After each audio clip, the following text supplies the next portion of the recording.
नमस्कार दोस्तों, आप सभी का स्वागत है आपके अपने YouTube channel the learn easy पर। जैसा कि आप लोग जानते हैं, आज एसएससी जीडी का 23 जनवरी का फर्स्ट शिफ्ट का एग्ज़ाम ख़त्म हो गया है। दोस्तों, मैं जिसका बिल्कुल 100% एक करेक्ट आंसर के साथ पेपर एनालिसिस करके बताऊंगा।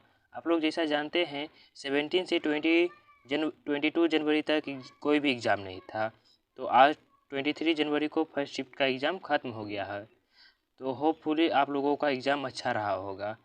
तो आज 23 जनवरी में फर्स्ट शिफ्ट में पूछा गया था प्रश्न, विधवा पुनर्विवाह की स्थापना किसके द्वारा की गई। तो इसका राइट आंसर हो जाएगा ईश्वर चंद्र विद्यासागर। ईश्वर चंद्र विद्यासागर के द्वारा विधवा पुनर्विवाह की स्थापना की गई थी। कब की गई थी? 1856 में। मोस्ट इम्पोर्टेंट रहेंगे, किसी भी शिफ्ट में पूछा जा सकता है।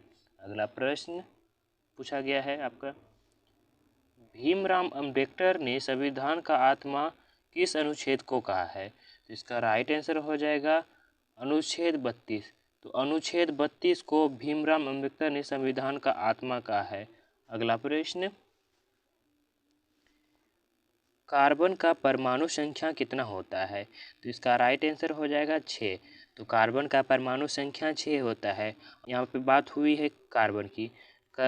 कार्बन का संकेत होता है, मैं यहाँ लिख देता हूँ, कार्बन का संकेत होता है C। कार्बन का परमाणु भार 12 होता है। अगला प्रश्न,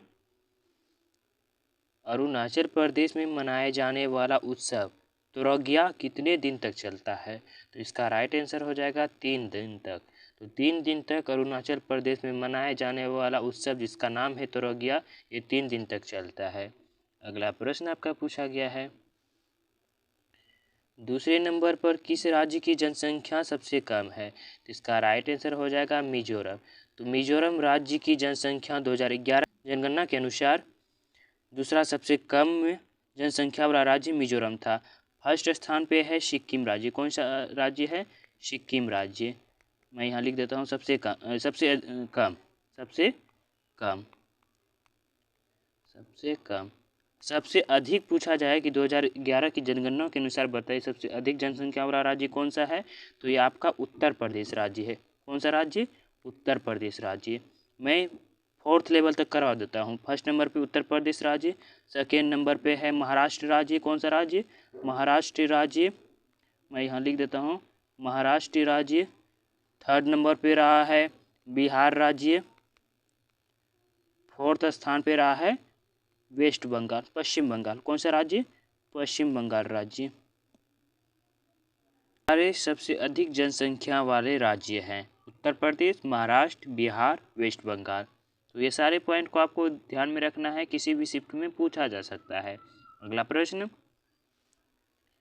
बेंगलुरु में टेक समिट 2022 का उद्घाटन किसने किया। तो इसका राइट आंसर हो जाएगा प्रधानमंत्री नरेंद्र मोदी। तो प्रधानमंत्री नरेंद्र मोदी द्वारा बेंगलुरु में टेक समिट 2022 का उद्घाटन किया गया। अगला प्रश्न, टेनिस के रैकेट की लंबाई कितनी होती है। तो इसका राइट आंसर हो जाएगा लंबाई जो है 73.7 सेंटीमीटर होता है। अगर चौड़ाई आने वाले शिफ्टों में पूछा जाए तो चौड़ाई होता है 31.7 सेंटीमीटर। तो राइट आंसर इसका क्या हो जाएगा? 33.7 सेंटीमीटर इसकी लंबाई होती है टेनिस की रैकेट की। अगला प्रश्न आपका पूछा गया है, निम्नलिखित में से किसे आत्महत्या की थैली कहा जाता है। तो इसका राइट आंसर हो जाएगा लाइसोसोम।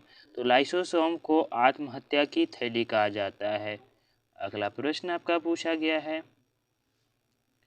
फीफा का मुख्यालय कहाँ है। तो इसका राइट आंसर हो जाएगा ज्यूरिख स्विट्जरलैंड। ज्यूरिख स्विट्जरलैंड में फीफा का मुख्यालय स्थित है। विश्व में जितने भी फुटबॉल मैच होता है उन्हें कौन रेगुलेट करता है। तो उन्हें फीफा रेगुलेट करता है। अगर बात हुई है यहाँ पे फीफा की स्थापना हुई थी 21 मई 1904 को। कब हुई थी? 21 मई 1904 को। कहाँ पे हुई थी? तो पेरिस फ्रांस में हुई थी। लेकिन अभी वर्तमान में जो इसका हेडक्वार्टर है वो ज्यूरिख स्विट्जरलैंड में है। अध्यक्ष इसके वर्तमान में भी कौन है? तो गियानी इन्फेंटिनो। कौन है? Gianni Infantino. अगर आने वाले शिफ्ट में पूछा जाए कि 2022 का जो फीफा विश्व कप हुआ था वो कहाँ पे आयोजित किया गया था? कतर में। कौन विजेता था? अर्जेंटीना। उप विजेता फ्रांस रही थी। अगला प्रश्न पूछा गया है आपका, भारतीय चुनाव आयोग कौन से चुनाव कराते हैं? तो इसका राइट आंसर हो जाएगा राष्ट्रपति, उपराष्ट्रपति, संसद और राज्य विधानसभा चुनाव कराते हैं भारतीय चुनाव आयोग। जो आपके ऑप्शन में था, मुझे स्टूडेंट के द्वारा पता चला है कि उसमें संसद था, तो संसद जो है आपका राइट आंसर हो जाएगा। बात हुई है यहाँ पे चुनाव आयोग की। चुनाव आयोग की स्थापना हुई थी 25 जनवरी 1950 को। अभी वर्तमान में मुख्य चुनाव आयुक्त कौन है? राजीव कुमार हैं। कौन है? राजीव कुमार हैं। कौन है? राजीव कुमार। हेडक्वार्टर कहाँ पे है चुनाव आयोग का? न्यू दिल्ली में है। ये सारे पॉइंट को आपको ध्यान में रखना है, किसी भी शिफ्ट में पूछा जा सकता है। अगला प्रश्न आपका पूछा गया है, प्रधानमंत्री कौशल विकास योजना कब शुरू किया गया? तो इसका राइट आंसर हो जाएगा 15 जुलाई 2015। 15 जुलाई 2015 को प्रधानमंत्री कौशल विकास योजना शुरू किया गया था। अगला प्रश्न आपका पूछा गया है, पंडित बिरजू महाराज किस शास्त्रीय नृत्य से संबंधित है? तो इसका राइट आंसर हो जाएगा कथक। तो कथक से पंडित बिरजू महाराज संबंधित है। कोई स्टूडेंट बोल रहे थे सर घराना पूछा है, तो घराना पूछा है तो वो आपका लखनऊ घराना होगा। अगला प्रश्न आपका पूछा गया है, केरल राज्य का सबसे ऊंचा जलप्रपात कौन सा है? इसका राइट आंसर हो जाएगा मीनमुट्टी जलप्रपात। मीनमुट्टी जलप्रपात केरल राज्य का सबसे ऊंचा जलप्रपात है। अगला प्रश्न आपका पूछा गया है, कर्णम मल्लेश्वरी पहली बार कब खेली थी? मतलब एग्जामिनर का पूछने का सेंस है, कर्णम मल्लेश्वरी ने सबसे पहला खेल कब खेला था? तो 2000 ईस्वी में सिडनी में जो आयोजित हुआ था ओलंपिक खेल, तो उसमें कर्णम मल्लेश्वरी ने पहली बार खेला था। तो इसका राइट आंसर क्या हो जाएगा? सन 2000 ईस्वी में। अगला प्रश्न आपका पूछा गया है, किस पंचवर्षीय योजना में उद्योग को बढ़ावा दिया गया? तो इसका राइट आंसर हो जाएगा द्वितीय पंचवर्षीय योजना। द्वितीय पंचवर्षीय योजना में उद्योग को बढ़ावा दिया गया है। और कब से कब तक था द्वितीय पंचवर्षीय योजना? 1956 से 1961 के बीच। अगला प्रश्न आपका पूछा गया है, श्वेत क्रांति किससे संबंधित है? तो इसका राइट आंसर हो जाएगा दुग्ध उत्पादन। तो दुग्ध उत्पादन से श्वेत क्रांति संबंधित है। अगला प्रश्न आपका पूछा गया है, आयरन की कमी से होने वाला रोग कौन सा है?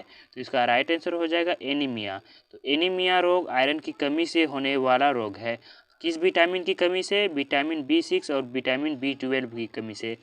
आने वाले शिफ्टों में पूछा जाए कि रतौंधी जिन्हें हम बोलते हैं नाइट ब्लाइंडनेस या जीरोप्थेल्मिया, किस विटामिन की कमी से होता है? तो विटामिन ए की कमी से होता है। रिकेट्स किस विटामिन की कमी से होता है? तो विटामिन डी की कमी से होता है। ये सारे पॉइंट को आपको ध्यान में रखना है, किसी भी शिफ्ट में पूछा जा सकता है। अगला प्रश्न आपका पूछा गया है, कुचिपुड़ी नृत्य का शुभारंभ किसकी याद में किया गया? तो इसका राइट आंसर हो जाएगा सत्येंद्र योगी। सत्येंद्र योगी की याद में कुचिपुड़ी नृत्य का शुभारंभ किया गया। कौन सी शताब्दी में? 17वीं शताब्दी में। अगला प्रश्न आपका पूछा गया है, भारत का मानक समय GMT से है, तो इसका राइट आंसर हो जाएगा 82.5 डिग्री पूर्वी। तो 82.5 डिग्री पूर्वी भारत का मानक समय GMT से है। अगर ग्रीनविच टाइम से पूछा जाए कितने घंटे आगे है, तो 5.5 घंटे आगे है। ये सारे पॉइंट को आपको ध्यान में रखना है, किसी भी शिफ्ट में पूछा जा सकता है। अगला प्रश्न आपका पूछा गया है, जो कि हिंदी के हैं, मुझे हिंदी के भी मिले हैं प्रश्न, मैं उन्हें भी बता देता हूँ। प्रश्न है आपका, उल्टी गंगा बहाना मुहावरे का अर्थ है? तो इसका राइट आंसर हो जाएगा असंभव कार्य करना या परंपरा के विपरीत काम करना उल्टी गंगा बहाना मुहावरे का अर्थ होता है। तो जो भी आपके ऑप्शन में थे आपको टिक करना था, ये असंभव काम करना या परंपरा के विपरीत काम करना। तो ये थे आज के 23 जनवरी के फर्स्ट शिफ्ट के क्वेश्चन। अगर कोई क्वेश्चन रह गए हैं तो आप कमेंट करके बता सकते हैं, मैं उनका आंसर बता दूंगा। अगर वीडियो आपको पसंद आए, वीडियो क्वालिटी आपको पसंद आए, तो वीडियो को लाइक करें, चैनल को सब्सक्राइब करें एंड वीडियो को शेयर करें। मिलते हैं अगले वीडियो में। सेकेंड शिफ्ट में भी पेपर का एनालिसिस जल्दी करके बता दूंगा।